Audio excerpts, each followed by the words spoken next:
Hello, everyone, and welcome to this episode of Wings Podcast. This is your host, Milind Agnihotri. On today's show, we will meet Akash Dingare. He has been riding motorcycles since he was 12 and has been actively involved in the motorcycling community for nearly 15 years. Akash has also raced with Yamaha and Honda on national and international level and won multiple championships.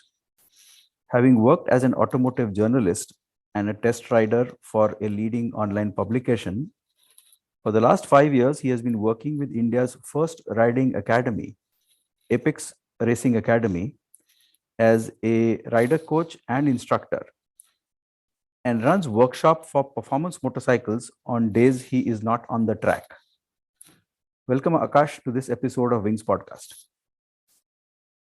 Thanks for having me. Glad to be here. Akash, in preparation for our conversation today, I was kind of looking up on some trivia on the history of motorcycles in the world, and there is an interesting text that I kind of came across, and let me kind of read it out to you verbatim.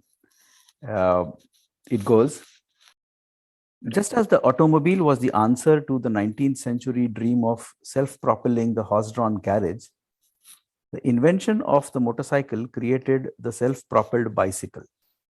The first commercial design was a three-wheeler designed in Great Britain in 1884. That basically means, Right. Akash, motorcycles have had a long history. Yeah, definitely. Like the kind of passion that we have about exploring things as human beings, as a human species, has never died off. Like you can see the ships sailing and basically every single aspect that has been tied up with human history is all about exploring. And I think motorcycles and self-propelled vehicles are a huge and integral part of it. And the example that you gave of a three wheeler, the first mass produced commercial vehicle, that was a three wheeler. The correlation that I can get first thing in my mind is Bajaj auto rickshaw that we see so commonly used in the commercial space here in India. And I remember, Akash, when I was growing up, of course, I used to ride a bicycle as a kid, but then I came across a somebody had put a 0.25 HP motor on a bicycle, and it kind of became self-propelling. And somehow it was productized by somebody, and it was called GoPed. And of course, Right. since those days, I think as a country we've moved ahead a lot. And if one looks at the statistics, as of last year, 2021, it says that India has more than 300 million registered vehicles, Yeah. 75% of them being two wheelers. And Right. annually, almost 10 million motorcycles are sold in India, with the likes of MS Dhoni becoming the champion of motorcycles in India, promoting the cause. So India is definitely one of the largest market when it comes for motorcycle, and I think one of the primary reasons being that, especially in the tier two, tier three cities, there is not enough, there is not good enough public transport that people can rely on. In cities like Delhi, Bombay, like metro cities, there is good public transport, there's good public infrastructure that people can really rely on and get from point A to point B when and how they need to. But in tier two, tier three cities, I think the people depend more so on their own means of transport. Let that be like private means of transport, like Ola, rickshaws. Uh, Recently, you have a surplus of Rapido users, which is basically an Ola on two wheeler. And in cities like Pune and all, the people rely more on their own means of transport, which is like their own two wheelers to get to work and carry out daily activities. So how did motorcycling happen to you, or biking happen to you? And as I read in your intro, the bug bit you when you were 12 years old. So yeah, I've always been around automobiles since the early years of my life because my dad runs a workshop, and because of that, I was always gravitated towards the concept of motorcycles, automobiles, how the IC engines work, and how cool they look, and how cool the rider looks when he's riding around town. And that eventually turned into me riding around the smaller vehicles like Sunny, Luna, in and around the society roads. And that, with the help of internet, I started being involved in the online motorcycling communities. And eventually I found myself trackside, where I was competing in races, and found myself being a part of motorsports in India. So when was your first professional race? In 2012, I was pretty young at that time. I barely knew how to ride properly. Like the fast bikes, I barely knew how to ride properly. And in that season, there was only one race which I ever qualified for. And but I would say that it opened up a whole new dimension of what motorcycling is, and uh, how one can and cannot ride a motorcycle. And it gave a whole another perspective of what these bikes can do, and where we are in respect of uh, riding motorcycles, and the skills of riding a motorcycle fast around a track. So tell me more about your first championship win. When did it happen, and how did it feel having won that championship? So in 2012, after being disappointed from my performance in that racing season, I approached a racing academy, which is like the academy that I work for right now, and they kind of improved me, and they saw my plus points, they saw my negative points. We worked on my weaknesses, and eventually in 2013 season, I was prepared so well that I ended up winning 11 out of the 12 races that happened in that season. So, yeah, the professional coaching side of it opened up a whole new world for me. And it was something that you really do not think of when you're riding a motorcycle. Like, we usually think of riding motorcycle as using the controls and observing things around us. But that thing opened up a perspective of how to make riding a motorcycle as easy and as less taxing on your brain as possible, like how to make it a muscle memory for you. And that is what we focus right now going in the future when we teach other students, because that skill is not only useful when you want to go fast, or when you want to be more in control of your motorcycle around the track, but it is also very much essential when you're riding around on public roads. And you can control n number of situations, whether that be someone running a red light and coming on to you in a traffic. You don't have to think about stopping, or you don't have to think about using the controls on your motorcycle. It just happens to you when you're training your muscles in that certain way. And how was your international racing experience? So after winning the first championship, I was presented with an opportunity with Yamaha Racing India to go abroad in Indonesia and race for Yamaha India over there, in something that is called Asian Cup. So over there, it was a completely different world for me. And I mean, I was just fresh out of winning a championship. I was considering myself as a big shot, know it all kind of a guy. And went over there. There was this immense amount of support. The first thing that you notice when you go to Indonesia as an athlete is there is immense support from the public in that specific country. Like there is immense support from the government, there's immense support from the public.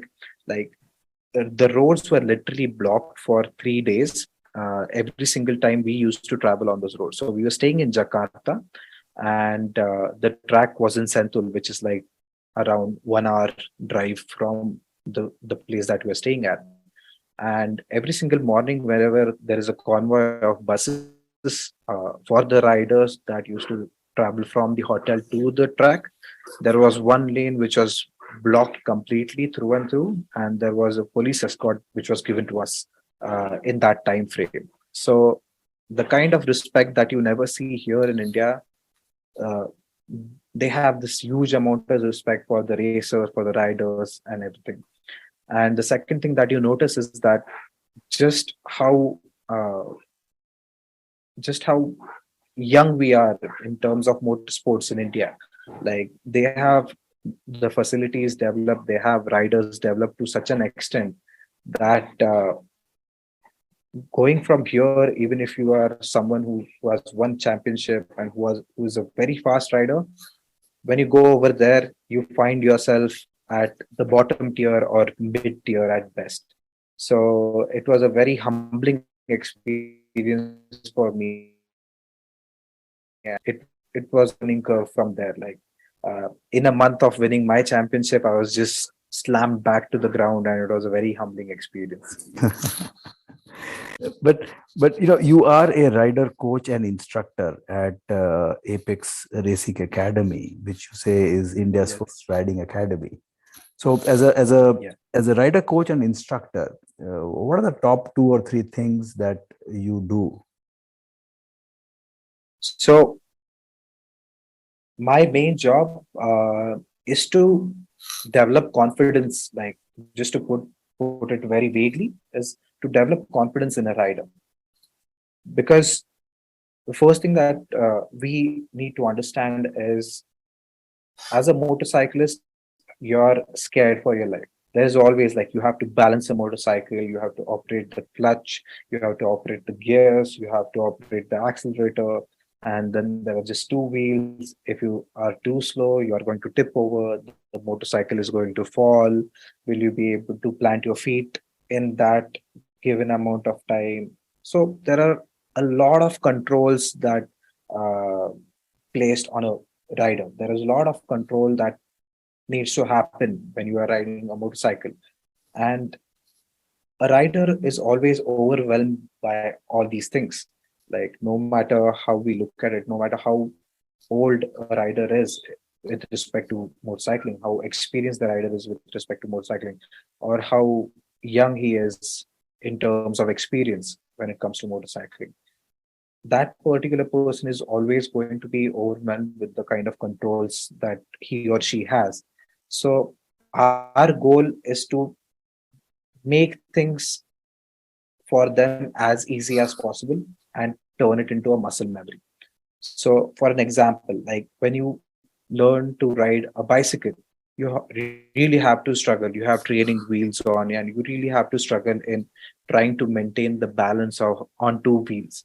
So, but as and when you do it over and over again, you eventually get a hang of it, and it becomes a muscle memory. So now, when you get on a bicycle, it becomes a second nature for you to obtain that kind of balance. So we try to get the rider achieve that in any kind of scenario, and for every single control that is there on a motorcycle.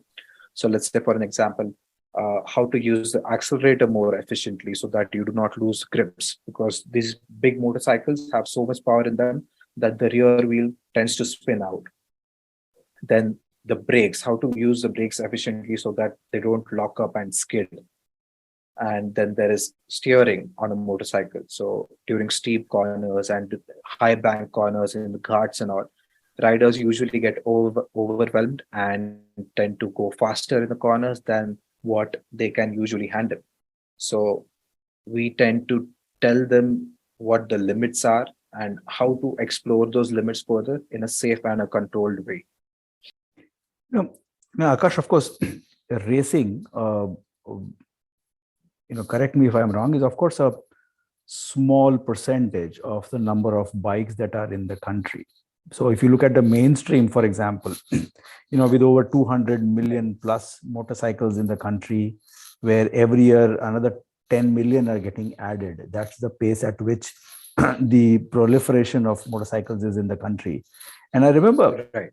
when I took my two-wheeler license many years back, I remember I went to the RTO office, where, like me, there were many boys and girls who were in the queue with their application form on the test track. And that inspector, I don't remember who he was, but then he said, without even looking at me, is bike गाड़ी लाया है क्या, two wheeler लाया है क्या, I said लेके आया है, तो जाओ उधर जाके Right. एक 8 का ये फिगर बनाओ and come back. Right. So I said, of course I knew all that, so I kind of happily took my bike and did an figure of 8. And as I was doing my figure of 8, I just looked at the inspector. He was not even looking at me. That was the state of Yeah. affairs. And then I came back and I said, sir, 8 ka ye ho gaya, figure ho gaya. Okay, stamped. And he gave my learner license.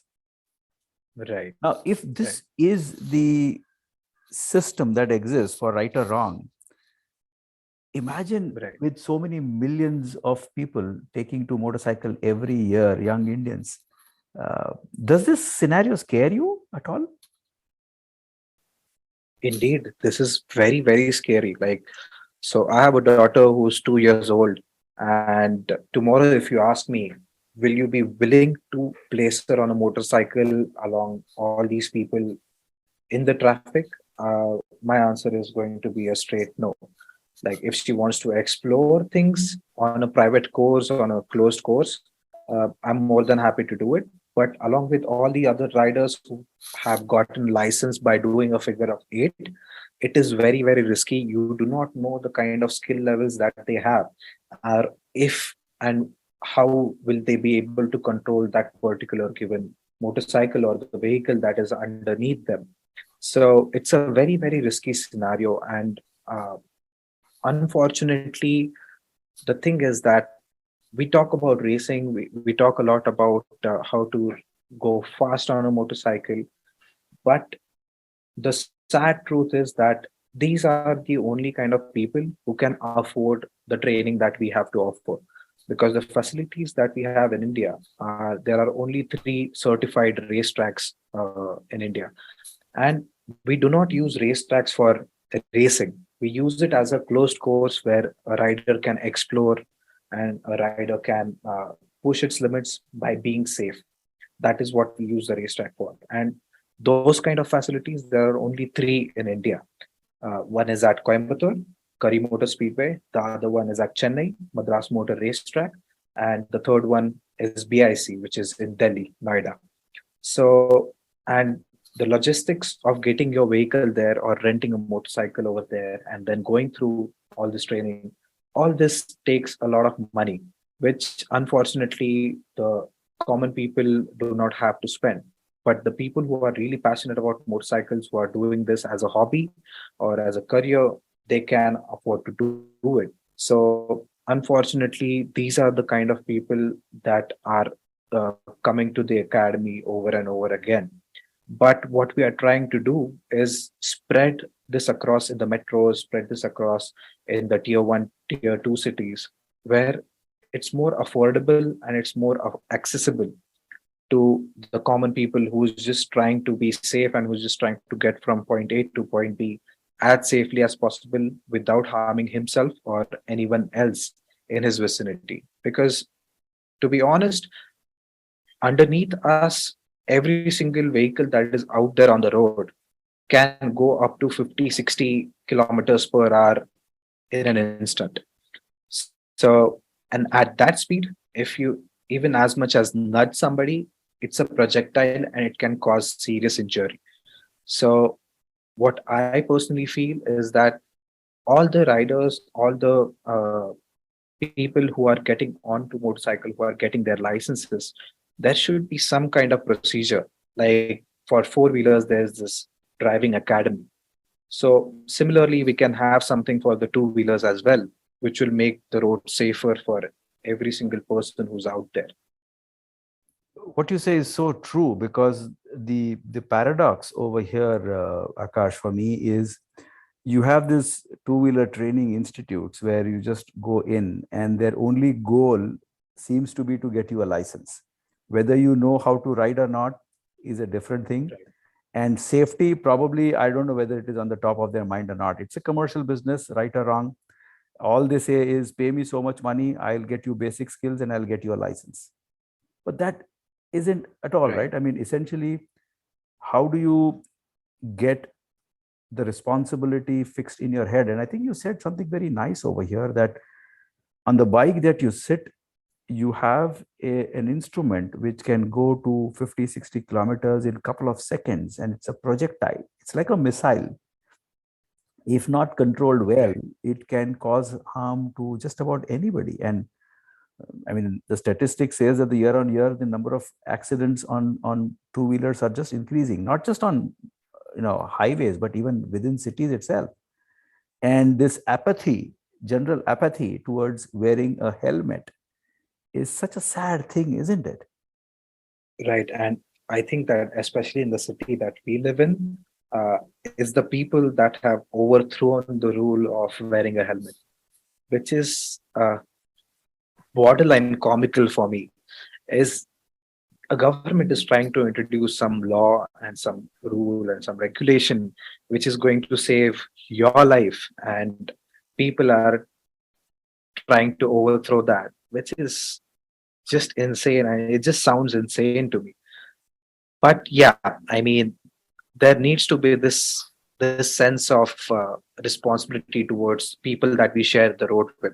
And it's not just the fellow two-wheeler riders, or it's not just fellow four-wheeler riders or the cyclists or anything, because in India we are sharing the road with cows, buffaloes, pedestrians, cyclists, two-wheelers, four-wheelers, hawkers.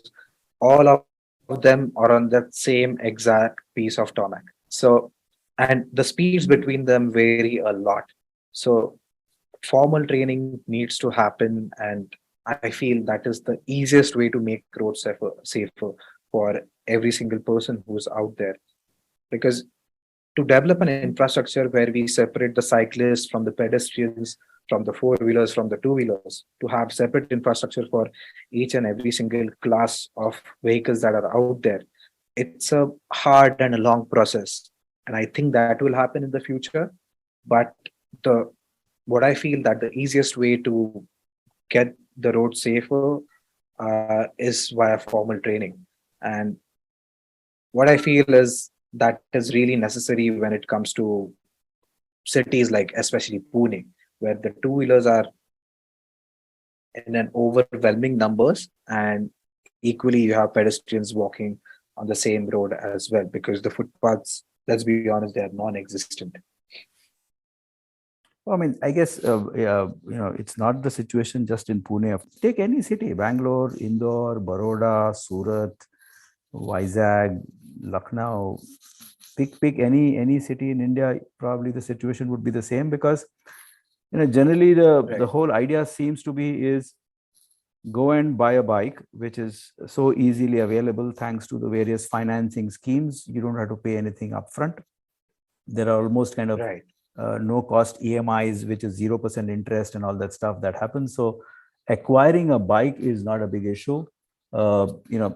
Getting to ride it is not an issue. Figure of eight, you get a license. That's about it. And then take it and Right. do what you want. Take your girlfriend, boyfriend, or it's also an age, right, in which adrenaline rush is there. And so responsible biking is a big subject.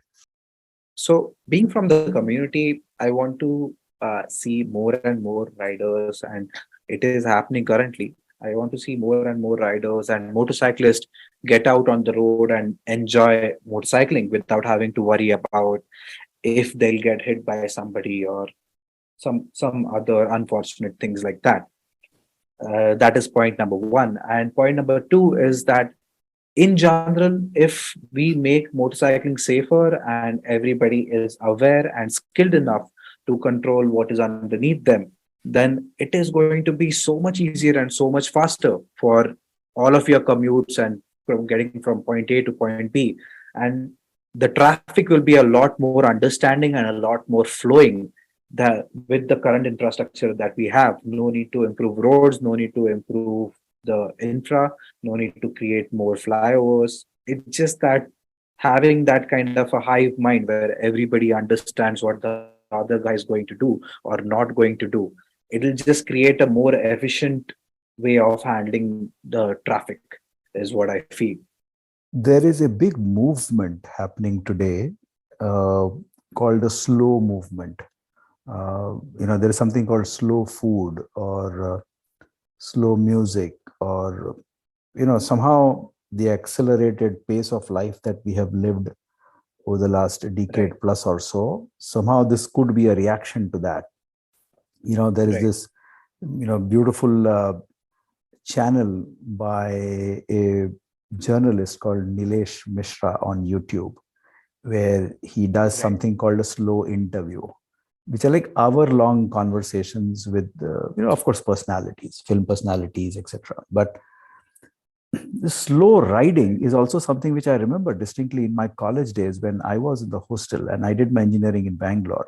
This was in the mid 80s, right. and mid 80s Bangalore was a very different city compared to today. And Yes. you know ESD 250cc was the go-to bike for any 18, 19, 20-year old, and I had one.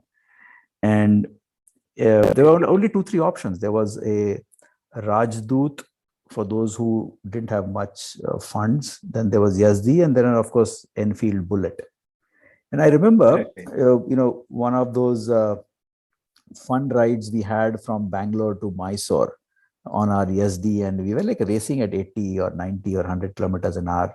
The roads were nice tar roads, not right. many traffic. But then while we were riding fast, I distinctly remember, this is something like 30, 40 years back. There was this farmer, milkman, I think, carrying two cans of milk on the sides of his Enfield Bullet motorcycle. And he Right. was happily riding duk, duk, duk, duk, duk, duk, duk at probably 30 or 40 kilometers an hour. Nothing more than that, Man. at top gear. Uh, Right. and it was such a majestic sight to watch that slow moving bullet as if it's like an elephant slowly going on the road. I don't know, Right. somehow I connect that image to this slow riding. If there is a possible movement of that kind that can happen. So now we seeing a lot of influx when it comes to people who are on adventure motorcycles, which are basically uh, things that are made to tackle bad roads for longer distances. So these are the kind of people who are going, let's say, from Kashmir to Kanyakumari or the Golden Quadrilateral, and doing really, really long rides.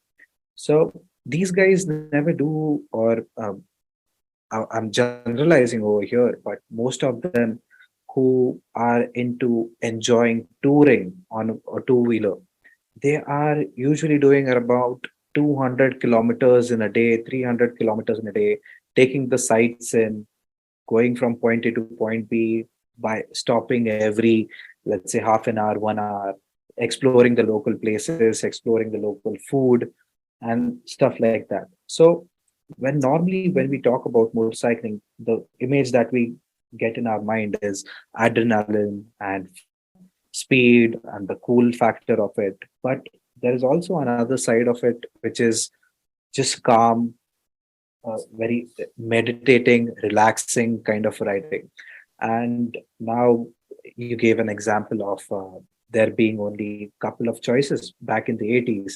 Now the market has opened up as such that there is probably 10 different motorcycles for every rider, every type of rider out there.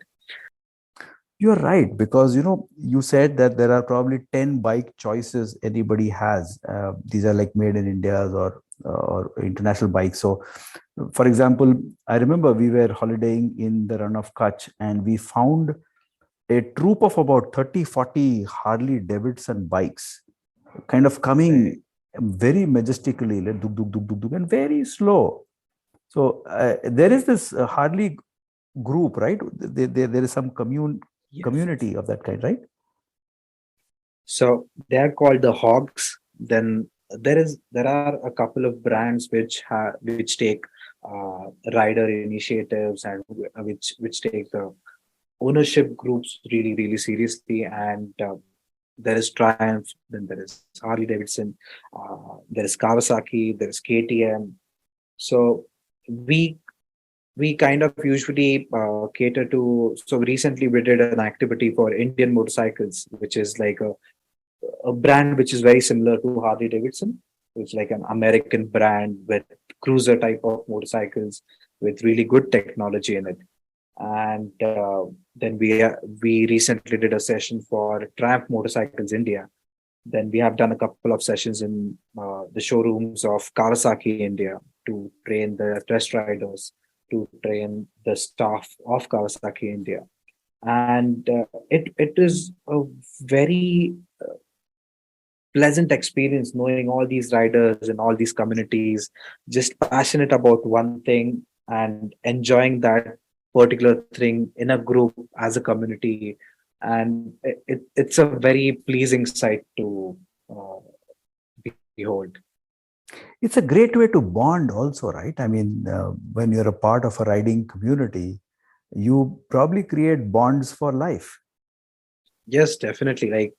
So I remember when I got involved in the motorcycling community back in 2006, 2008, I made a couple of friends who were like probably 15, 20 years elder to me. And I still have a good form of connect with them. Like even after like how many years has it been? Like 14 years or so. And I'm still connected properly with them. I'm still like, and the kind of age difference is not really prevalent when you're talking about the same things, which is like motorcycling. And that kind of connect is there, even though he's like probably the age of my father figure or something like that. I still connect to him as he's my peer.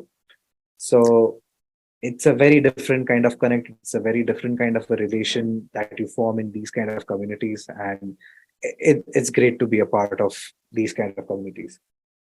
I know, Akash, of course, it's not just the age difference. I guess all differences crumble, right? Whether it is caste, class, anything, it's just that love for biking. It's just that what brings you together. So you would probably never imagine making friends with, uh, uh, somebody whom you would never know. Need not be a big honcho from a corporate world. It could even be a trader or a businessman or a farmer or a teacher or God knows what, right? I mean, essentially, you come together as one community having a shared identity and a shared purpose, which is love for enjoyable, peaceful, responsible biking, isn't it?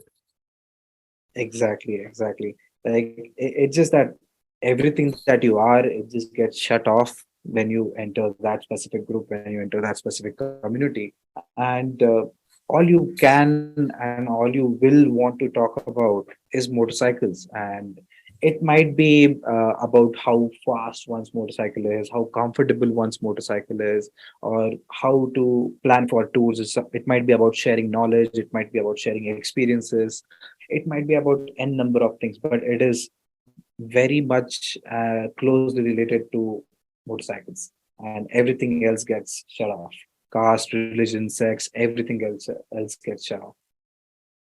When I grew up, there was this book that people in my generation got very very crazy about. The book called Zen and the Art of Motorcycle Maintenance by an author called Robert Persig.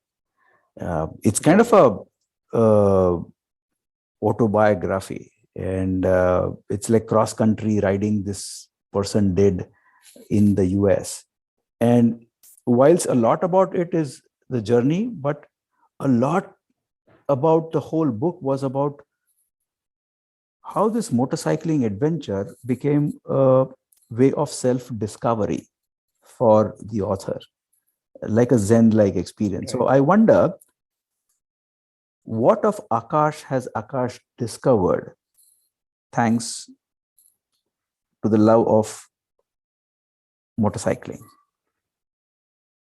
Right. So I think we'll be sitting here whole day talking about how motorcycles have changed me. But one of the major turning points in my life have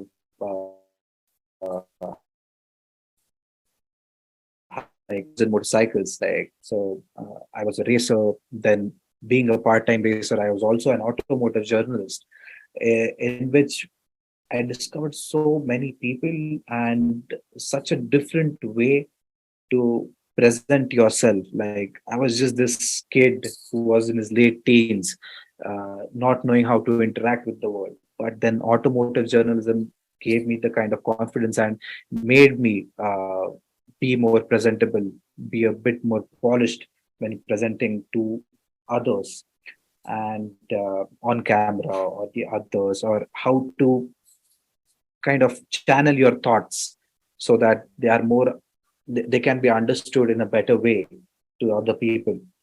So that was one side of it. Then the other part of it, I was not really big into touring, but when opportunity knocked on the doors, Royal Enfield invited us to explore Ladakh with them, in something that they do yearly, which is called Himalayan Odyssey. Over there, we are 10 days with your motorcycle. Obviously, it was a supported ride, but over there, I've discovered so many things about myself. Like, because the terrain over there is just cruel. Like, no one possibly can survive out in that kind of this thing, in that kind of a terrain without having some kind of a support. And when in you're that kind of an environment, the only thing that you're traveling with, because 99.9% of the time throughout the day, it's just you and your motorcycle. If that thing shuts off, if that thing breaks down, you're stuck in nowhere, in no man's land, and there's no one coming to rescue you. So there's this kind of bond that develops, and there are a lot many things that you learn to respect, and you learn, you become a much more humble person when you are on a motorcycle and you are touring out there, and all the boundaries about the kind of this thing that you have, the kind of image that you have about yourself, it just all breaks down to nothing. Like when you have to lay down on the side and work on a motorcycle and ask and even beg for help, when your motorcycle has broken down, like the perspective of who you are in your own head, this kind of high place that you hold in your own head, it all kind of breaks down, and it just comes down to like the kind of person that you are, how you need to be humble with others, how you need to be, how you need to behave with others, and a lot many things get discovered about yourself. Like you'll discover a lot many things about yourself when you go out on a journey, just you and your motorcycle. And I think everyone should try that at least once in their life. Like it might be a tour just to your hometown, it might be a tour just to the coastal route, or it might be a tour just to, let's say, some place like Goa. uh, the place does not really matter, the journey is what will enlighten you and just give you this whole different kind of a perspective when you're out on a motorcycle. So I recommend everybody should try that at least once. So, Akash, uh, if you were to say something to your motorcycle right now, assuming that the motorcycle is able to listen, hear, and understand you, what would you say to her? Uh, in the current state, I'm driving around town because of the state of traffic and the unpredictable weather. I am driving a lot more than I'm riding my motorcycle. So the one thing I would like to say to my motorcycles is, I hope that I get to ride you a lot more than I have been currently. So yeah. What a wonderful statement. So what I can wish and pray for you is more companionship, more courtship, more time together with your love of life, which is motorcycle and biking. Akash, this has been a wonderful conversation, and I think from being a curious enthusiast to having built your skills on the Hondas and Yamahas, and then winning championships in India and overseas, and now doing a very mature and a silent job in contributing to this craft by promoting this theme of responsible biking. I mean, this is one hell of a ride. So thank you so much for coming on the show. It's been really a joy and a pleasure talking to you. Let me ask you at this stage, Thanks a lot for what is having it me. that you feel, at this stage of our conversation? I feel that this has been a great journey. Someone who I could talk to for about an hour about how I feel about things, how I feel about motorcycles. I mean, and obviously this is just a part of what we can talk about in an hour. And hopefully, when we get to meet and when we have conversations over coffee, a lot many things I'm pretty sure that will pop up about your. I would like to hear about your SD 250 days.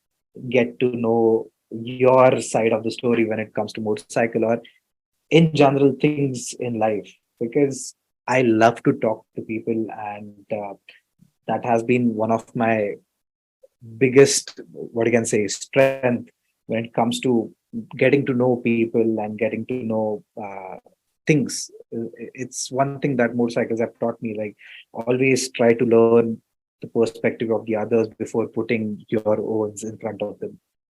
So yeah, I hope that we have many more conversations like this, and I get to know a lot more about you as much as you have learned about me today.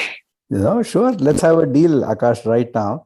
Is I promise, I'll come over to your workshop, uh, and For I'll sure. share my own experience of my ESD 250 days. And all you have to do is make nice hot coffee for me, and we will have a coffee pe chacha. I mean, on WhatsApp and on the Instagram, the page that we have for our workshop, the status on that is always open for a coffee and chat.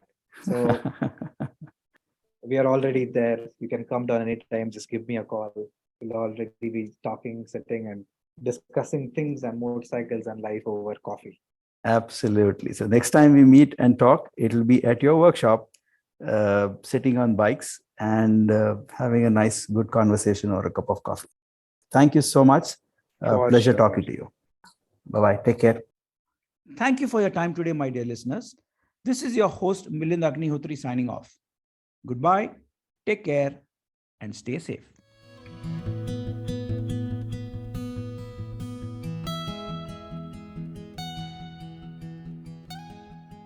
This podcast is for general information purposes only and should not be considered as a piece of any professional advice. Views and opinions expressed in this podcast are those of its guest. Creators of this podcast expressly disclaim any and all liability or responsibility for any direct or indirect, consequential, or other damages arising out of any individual's use of this podcast. For feedback and suggestions, please write to wingsindia75 at gmail.com. Thank you.